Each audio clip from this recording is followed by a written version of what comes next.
ओम साई राम। आज मु भिडियो रे आपण मानक सहित 5 गुरुवार व्रत पाली केमिति करा जाए ओ यार मध्याह्न धूप बाबा पाखे किपर लगा जाए ए भिडियो रे मु आपण मानक सहित ताहा शेयर करी। देखंतु मो पूजा घरे आसी पहुँची जाइछि। आज मोर 5 गुरुवार व्रत पालीर शेष गुरुवार मु किपरि बाबा पाखे भोग लगाऊँगी और किपरि भोग लगेबा उचित ताहा मु आपण मानक सह शेयर करी। तेणु से उद्देश्य रे भिडियोटी करिछि। देखंतु मध्याह्न धूपर समय हो जाइछि। सकाळ पूजा मोर सरी जाइछि। सकाळ धूप पर मध्याह्न धूप समय रे मु आसी बाबा पाखे पूजा आरंभ कर सारिलेनी। देखंतु कलश रे मु फूल दउछि। जदि आपण पाखे एक्स्ट्रा फूल अछि आपण प्रत्येक समय रे सकाळ समय धीपर समय संध्या समय रे मध्य बाबा पाखे फूल अर्पण करें। देखो प्रथम दीप धूप लगे तापर बाबा पाखे मो फूल अर्पण कली। एवं आम प्रभु पाखे भोग लगे। साधारणतः साईबाबा पाखे मध्याह्न धूप रुटी और भजा कराए। आपण बैगण भजा दे पारे बाबा को। बाबा अत्यंत प्रिय होता है। रुटी को करेंगे रुटी टिके घी मारे कि बेसी पोड़े ना ना ता पोड़ा रुटी भाव में जना जाए। तेणु मो टिके घी पकई बाबा पाखे रुटी कराई और भजा कराई। आज मध्याह्न धूप ताहा भोग लगाइबा। प्रथमे मु दीप लगैदेली तापर धूप लगैबी। एबे मु फूल दे देइछि बाबा पाखे भोग आनिकी समर्पण कर देइछि। एबे पानी मु छड़ौछि भोग को। तापर प्रथमे भोगटी प्रथमे आम कलश देवता को देवा। कलश होती अग्रपूज्य सर्वदेवादेवी वास करती। तेणु कलश को देवा। यापर द्वितीय भोगटी बाबा उद्देश्य बाबा पाखे रखा। एवं तृतीय भोग बाढ़े ता चंड उद्देश्य आप बाढ़ा आवश्यक। चंड कहीं दि जाए कौन दि जाए एक भिडियो आपको कहबी कि आप चंड निहाती बाढ़े यह तले देवे।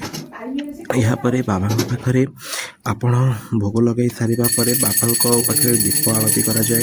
मैं दीप आलती करुँची। देखु भोग लगे सारे पर दीप आलती करेंगे। पानी थोइबे। सका पा थोड़ी तुलसी पत्र पकई। तेणु पानी देली ना। आपड़ चाहिए पानी भी थोई पारे। दीप बुलाइबा तापर बाबा पाखे धूप बुलाइबा। दीप धूप समर्पण पर बाबा बहुत सुंदर आरती मंत्र अच्छी। सकाळ आरती मध्याह्न आरती संध्या आरती और रात्रि सेज आरती। आम ए मध्याह्न धूप करुचे। तेणु बाबा पाखे आम ए मध्याह्न धूप आरती गाइबा। दीप धूप बुलाई सारा पर जाई बही पढ़े।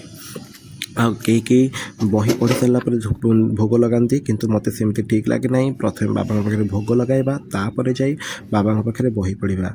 तेणु मुझे भोग लगे सारा पर बाबा पाखे जहाँ भी हमर मध्याह्न आरती अच्छी ताहा संपूर्ण गाइबे। देखो मुझे गाँची।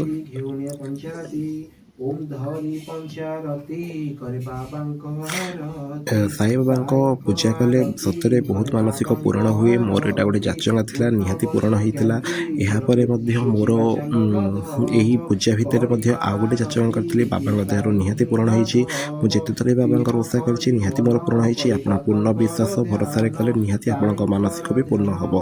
तेणु आप विश्वास भरोसा करंतु आ बाबा श्रद्धा और भक्ति रे करंतु। यार संपूर्ण नियम आप कमेंट बॉक्स रे कहिबे किपरि आरंभ करेंगे किपरि शेष करेंगे मु आपको निश्चय कहबी। यह केवल मध्याह्न धूपर वीडियो मु आपण मानक सह शेयर करिछि। देखंतु मु बही पढुछि। बही पढ़ी सारला परे कोन करा जाय सेटा मध्ये मु आपनको कहबी। एथिपाई कौनसी जबरदस्ती नहीं। आपण जहाँ पाइबे जिपरि पाइबे नियम अनुसार ताहा करिपारिबे। किंतु सेमिति नहीं आपण यह भोग लगेबे ता भोग लगेबे बेसी नियम नहीं। आपण श्रद्धा भक्ति कहबार अच्छी। दिन सारा साईं ना नबार अच्छी। क्या क्रोध करेंगे ना। क्या कटुवाक्य कहे ना। क्या विषय में मंद भावे ना। जिते चाहिए समस्त भल भावे। समस्त देखिले साईं नाम ने साईं नाम को प्रचार प्रसार करेंगे। छोट पिला स्नेह करेंगे। पिला खाइबा देवे। गरीब लोक मुखे खाइबा देवे। ताहले चाहे बाबा पसंद हे। आउ गोटे कथा अच्छी जदि आप प्रकृत में श्रद्धा भक्ति पूजा करुवे साई बाबा व्रत से 5 गुरुवार व्रत पाली भितर जमीती हेले साई बाबा कौन ना कौन रूप में आपको दर्शन देवे। आपड़ केवल ताहा जापर उचित। मत दर्शन देते। देखु एबे मु पूजा सारा पर आरती सारी सारी। आरतीर वीडियो मु करि ना कारण मु पूजा करुली। तेणु वीडियो करि ना। आरती सारी सारी। एबे मु बाबा पाखर भोग उठाई नेबी। तेणु बाबा आज्ञा मागी भोग उठाइली।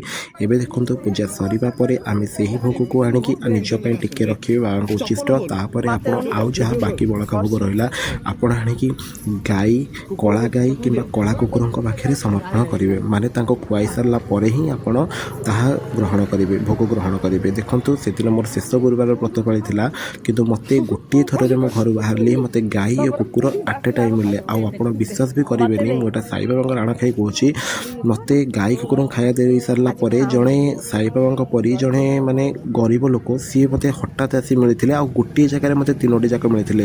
କିନ୍ତୁ ଅନ୍ୟ ପାଳି ଗୁଡ଼ାରେ ମୋତେ ବହୁତ ବୁଲିବାକୁ ପଡ଼େ। ମୋତେ ସାଧାରଣତଃ କଳା ଗାଈ କଳା କୁକୁର ମିଳନ୍ତି ନାହିଁ। ଆପଣ ବି ଓଷା କଲେ ଜାଣିପାରିବେ, ସବୁବେଳେ କୁକୁର ଆପଣଙ୍କ ପାଖରେ ଥିବେ, ଗାଈ ଆପଣଙ୍କ ପାଖରେ ରହୁଥିବେ, କିନ୍ତୁ ସେଇଦିନ ଆପଣଙ୍କୁ ମିଳିବା କଷ୍ଟକର ହୋଇଯିବ। ବାବା ପରୀକ୍ଷା ନିଅନ୍ତି, କିନ୍ତୁ ମୋତେ ସେଇଦିନ ଗୋଟିଏ ଜାଗାରେ ହିଁ 3 ଜଣ ମିଳିଥିଲେ। ମୁଁ ଭାବିଲି ବାବାଙ୍କର ଶେଷ ଗୁରୁବାର ଅଛି, ତେଣୁ ବାବା ମୋତେ ବ୍ରତ ସ୍ୱୀକାର କରିଛନ୍ତି, ତେଣୁ ମୋତେ ଏପରି ହେଲା। ଆପଣମାନେ ବି ଶ୍ରଦ୍ଧାରେ କରନ୍ତୁ, ଦେଖିବେ ଆପଣମାନଙ୍କ ସହିତ ବି ନିହାତି ମିରାକିଲ୍ ହେବ।